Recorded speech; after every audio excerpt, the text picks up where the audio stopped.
Welcome to our Maha Periyava களஞ்சியம் channel. இன்னைக்கு நம்ம பார்க்க போகிறது தெய்வத்தின் குரல் 5ஆம் பாகம், முதல் அத்தியாயம், தேவரும் தொழும் தெய்வம்.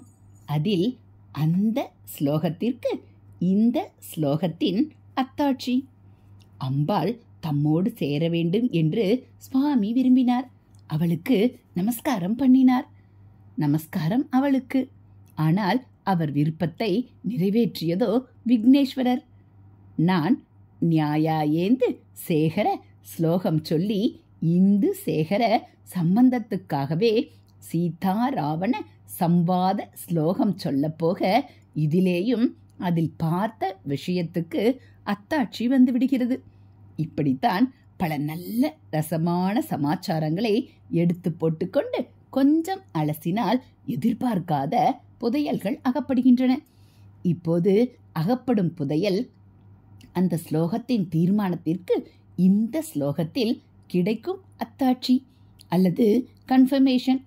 எந்த தேவதையை நாம் ஆராதித்தாலும் அந்த தேவதையும் தன்னுடைய அனுக்கிரக காரியத்துக்கு இடையூறு ஏற்படாமல் இருப்பதற்காக விக்னேஸ்வரரிடம்தான் போய் பிரார்த்தித்து கொண்டு நிற்குமாதலால் நாம் நேராக அவர் ஒருவரையே எந்த அபீஷ்டம் நிறைவேற்றுவதற்கும் ஆராதித்து விட்டால் போதும் என்று அந்த ஸ்லோகத்தில் பார்த்தோம். இப்போது இங்கே இந்த ஸ்லோகத்தில் கவி அந்த உத்தேசத்தில் இதை இயற்றாத போதிலும் என்ன பார்க்கிறோம் என்றால், அம்பாளோடு ஒற்றுமையாய் போக வேண்டும் என்று ஈஸ்வரன் அவளை ஆராதிக்கிறார். காலிலே விழுவதை விட என்ன ஆராதனை வேண்டும்? இப்படி அவர் ஆராதனை பண்ணியும் அவள் ஒன்றும் பண்ணவில்லை. கோபமாகவே இருக்கிறாள். அவளுக்கும் உள்ளூர ஒற்றுமையாக வேண்டும் என்றுதான் ஆசை. ஆனாலும் பிகுவை விட்டு கொடுப்பதா என்று ஒன்றும் புரியாமல் உட்கார்ந்து கொண்டிருக்கிறாள். கடைசியில் விக்னேஸ்வரர் அவர்களை விளையாட்டாக ஒன்று சேர்த்து விடுகிறார். அதாவது இவருக்கு ஆராதனை பண்ணாமல் அம்பாளைத்தான் ஈஸ்வரன் ஆராதித்த போதும் கூட அவள் அந்த ஆராதனா பலனை தராமல் இவர்தான் தந்திருக்கிறார். அதே மாதிரி ஈஸ்வரனை ஆராதனை பண்ணாமல் அதற்கு நேர்மாறாக அவள் கோபமாய் இருந்தாலும் அவளுக்கு உள்ளூர ஆசை எப்படியாவது அவர் தன்னை சேர்த்து கொண்டு விட வேண்டும் என்பதுதான். ஈஸ்வரனிடம் சேரணும், ஈஸ்வரன் நம்மை சேர்த்து கொள்ளணும் என்று ஆசைப்படுவது ஆராதனை இல்லாமல் வேற என்ன? வெளியில் கோபம், அவமரியாதை என்று அவள் காட்டினாலும் உள்ளே பிரியம், ஆராதனைதான் நிறைந்திருக்கிறது. அப்போது ஈஸ்வரனும் தாமாக அவளுடைய ஆராதனா பலனை கொடுத்து சேர்த்து கொள்ளவில்லை. விக்னேஸ்வரர் தான் அவர்களை சேர்த்து வைத்து அவர்களுடைய மனோபீஷ்டம் நிறைவேறுமாறு செய்து ஆராதனா பலனை கொடுத்திருக்கிறார். இதனால் இவரே எந்த பலனும் தரவல்லவர். இவர் ஒருத்தரை நாம் ஆராதித்தாலே போதும் என்று கன்ஃபார்ம் ஆகிவிடுகிறதல்லவா?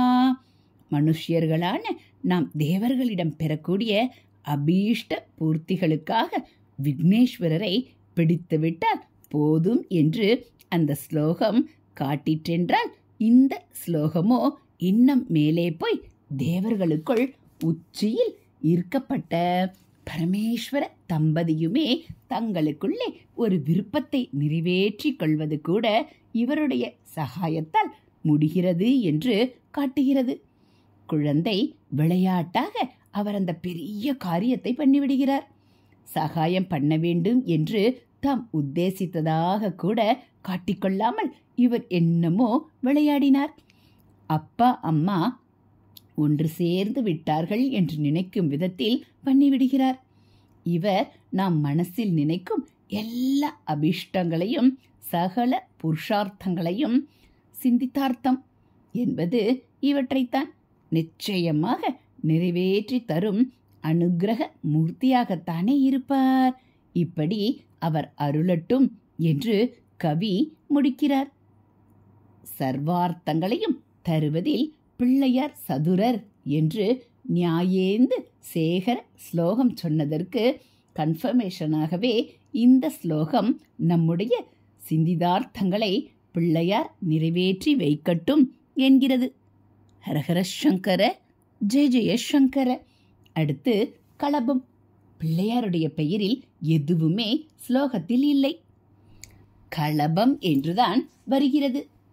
களையது களபோ என்று அழகான மோனையாக வருகிறது.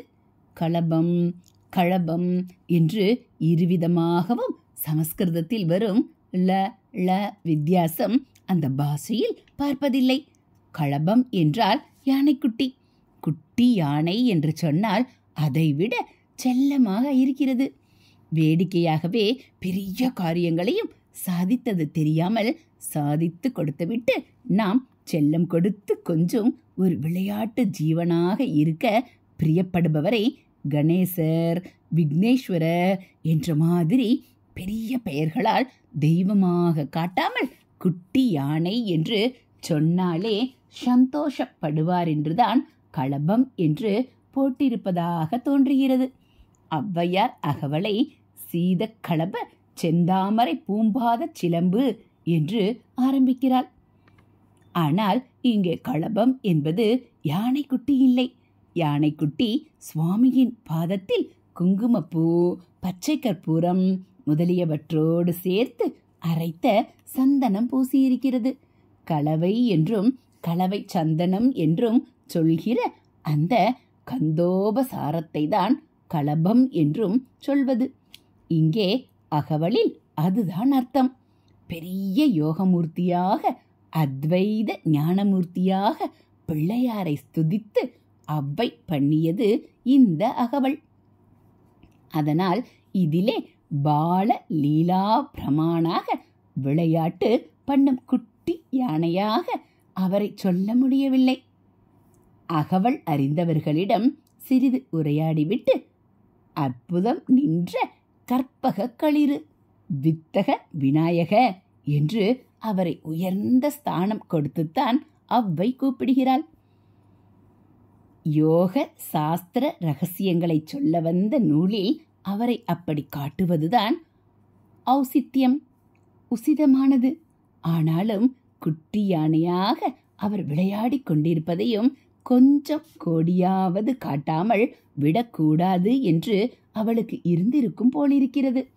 என்ன யோக சாஸ்திரம் எழுதினாலும் அவள் குழந்தைகளுக்கேயான பாட்டி கவியல்லவா.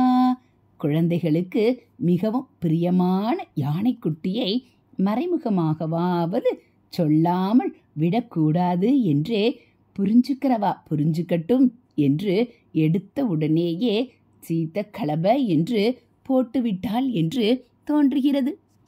ஹரஹர சங்கர, ஜெய ஜெய சங்கர. ஹரஹர சங்கர, ஜெய ஜெய சங்கர. மகா பெரியவாச்சரணம். இதுபோல தெய்வத்தின் குரல் பகுதிகளை நீங்கள் தினந்தோறும் கேட்கணும் அப்படின்னா மறக்காமல் நம்ம சேனலை சப்ஸ்கிரைப் பண்ணுங்கள். கூடவே பெல் ஐக்கானை கிளிக் பண்ணி ஆளுங்கிற பட்டனையும் அழுத்திடுங்க. அப்போ நம்ம படிக்கக்கூடிய தெய்வத்தின் குரல் பகுதிகள் உங்களுக்கு உடனே நோட்டிஃபிகேஷனாக வந்துடும்.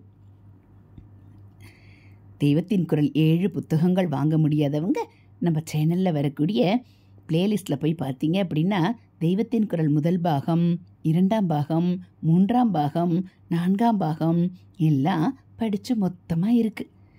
அடுத்து இப்போ நாம் தொடர்ந்து 5ஆம் பாகத்தை மகாபெரிவா அருளால் படிச்சுட்ருக்கோம். அதனால் தெய்வத்தின் குரல் பகுதிகளை தினந்தோறும் கேட்கணும் அப்படின்னு நீங்கள் நினச்சிங்கன்னா நம்ம சேனலை மறக்காமல் சப்ஸ்கிரைப் பண்ணுங்கள். அதோட ஒரு லைக்கும் கமெண்ட்டும் கொடுத்து உங்களுக்கு தெரிஞ்சவங்களுக்கும் ஷேர் பண்ணுங்கள். தேங்க்யூ.